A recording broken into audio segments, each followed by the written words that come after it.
নমস্কার, কেমন আছেন সবাই? স্টাইল অফ মৌ চ্যানেলের একটি ব্লগে আপনাদের সকলকে স্বাগত। তো আজকে শুরু করতে চলেছি নতুন আরেকটা ব্লগ। আজ সরস্বতী পূজা। সকলকে জানাই সরস্বতী পূজার অনেক অনেক শুভেচ্ছা, শুভকামনা ও ভালোবাসা। সরস্বতী পূজায় প্রত্যেক বছরই আমরা ভোরবেলায় উঠে পড়ি। ভোরবেলায় উঠে আমরা হলুদ দিয়ে স্নান করে নিই। রাইকেও স্নান করিয়ে দিয়ে ওকে হলুদ কালারের শাড়ি পরিয়ে দিয়ে রেডি করিয়ে দিলাম। তো বাড়ির পুজো কমপ্লিট করে তারপরে চলে যাব কোর্টে।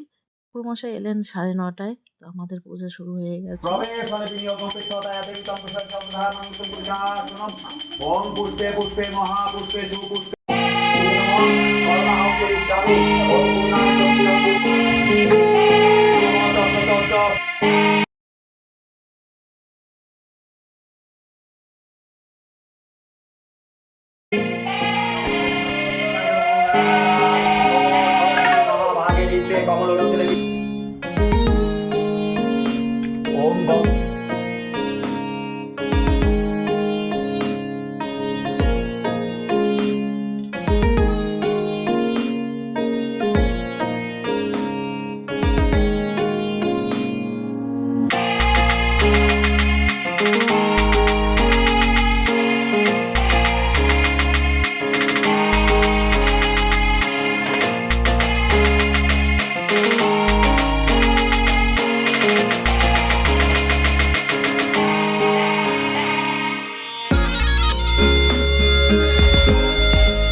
পূজা কমপ্লিট হয়ে গেল। তো এখন চলে যাচ্ছি নিচে। নিচে গিয়ে রাইকে খাইয়ে দেব, কারণ সকাল থেকে ও কিছু খায়নি। তারপর রেডি হয়ে চলে যাব কোর্টে। তো এখন আমি রেডি হয়ে নিলাম, এখন চলে যাব কোর্টে। এদিকে মেয়েকেও রেডি করিয়ে নিয়েছি। ও নাকি শাড়ি পরে যাবে, তাই ওকে শাড়ি পরিয়ে দিয়েছি। তো চলে এলাম কোর্টে। কোর্টে এসে দেখি কোর্টের পূজা এখনো শেষ হয়নি, চলছে এখনো পূজা।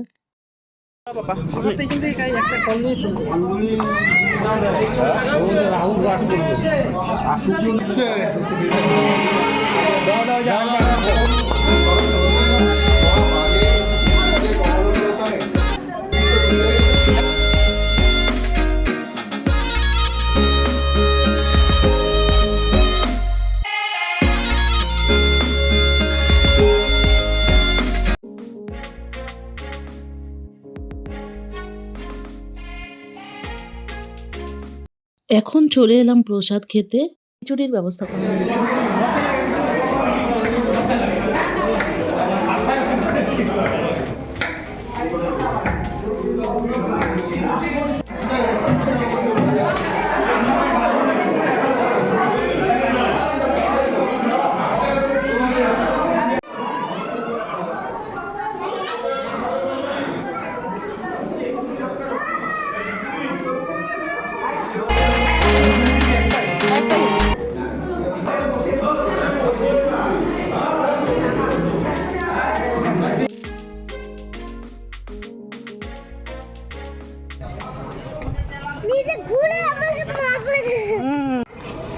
এখন চলো আমরা বাড়ি। এখন চলে যাচ্ছি বাড়িতে। বাড়িতে গিয়ে আর একটা প্ল্যান রয়েছে, তো পরে সেটা শেয়ার করছি। এখন বাড়ির সকলে মিলে রেডি হয়ে বেরিয়ে পড়লাম ঘুরতে যাব বলে। তো আমরা এখন যাচ্ছি কোচবিহার ডিস্ট্রিক্টের মধুপুর ধামে। আজকে আর মিস্টার রয় যাচ্ছে না, কারণ ওর একটা কাজ রয়েছে। তো আজকে আমাদেরকে একটা গাড়ি বুক করে দিল, তো আমরা সেই গাড়িতে করেই যাচ্ছি। পুন্ডিবাড়িতে এসে আমাদেরকে আধ ঘন্টার মতো ওয়েট করতে হলো। রাস্তায় এত জ্যাম।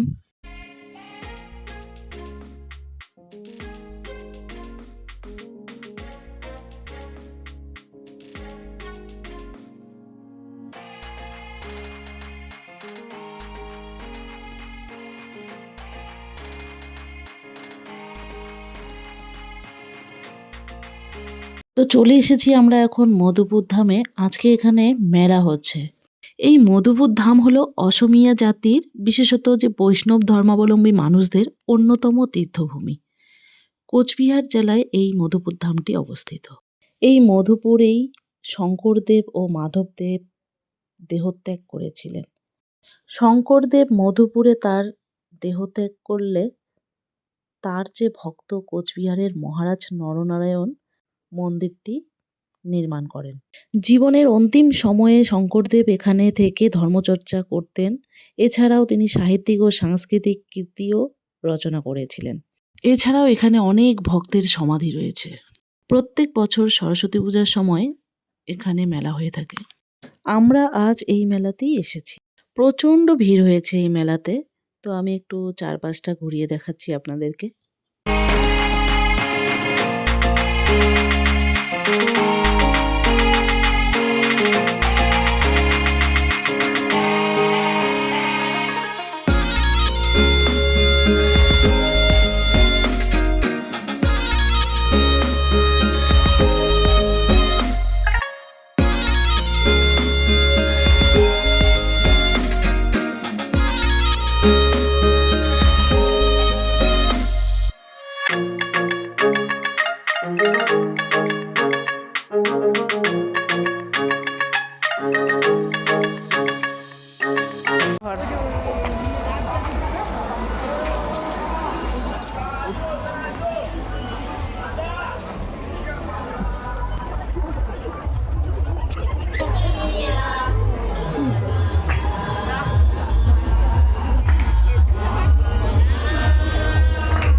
এখানে অনেকেই তীর্থ করতে আসেন। আসাম থেকে প্রচুর লোক আসেন। আর এদের থাকার জন্য আলাদা ব্যবস্থাও রয়েছে। আর কীর্তন করার জন্য কীর্তন ঘর আলাদা রয়েছে।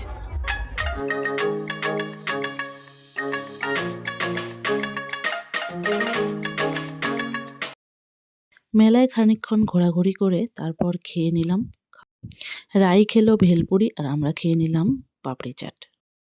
আর মেলাতে আসলেই তো ওকে রাইডসে উঠতেই হবে। তো নিয়ে গেলাম রাইডসে ওঠানোর জন্য।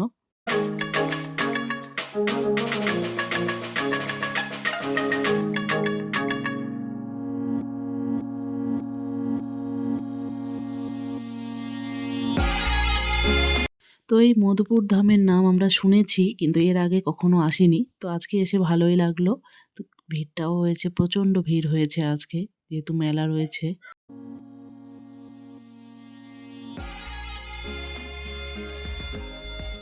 সরস্বতী পূজার দিনটা বেশ ভালোই কাটলো আমাদের। সারাদিন বেশ মজা করে কাটিয়ে দিলাম। মেলাতে এসে অনেক তো সরস্বতীও দেখতে পেলাম। তো যেমনি আজ সরস্বতী পূজা, তেমনি ভ্যালেন্টাইন্স ডে, দুটোই একসাথে হয়ে প্রচুর কাপল এসেছে এখানে। বলতে গেলে কাপলদেরই মেলা। এখন বাড়ির দিকে রওনা দিয়ে দিলাম। বাড়িতে এসে ফ্রেশ হয়ে নিলাম। তো আজকের ভিডিওটি এখানেই শেষ করছি। দেখা হচ্ছে নেক্সট ভিডিওতে।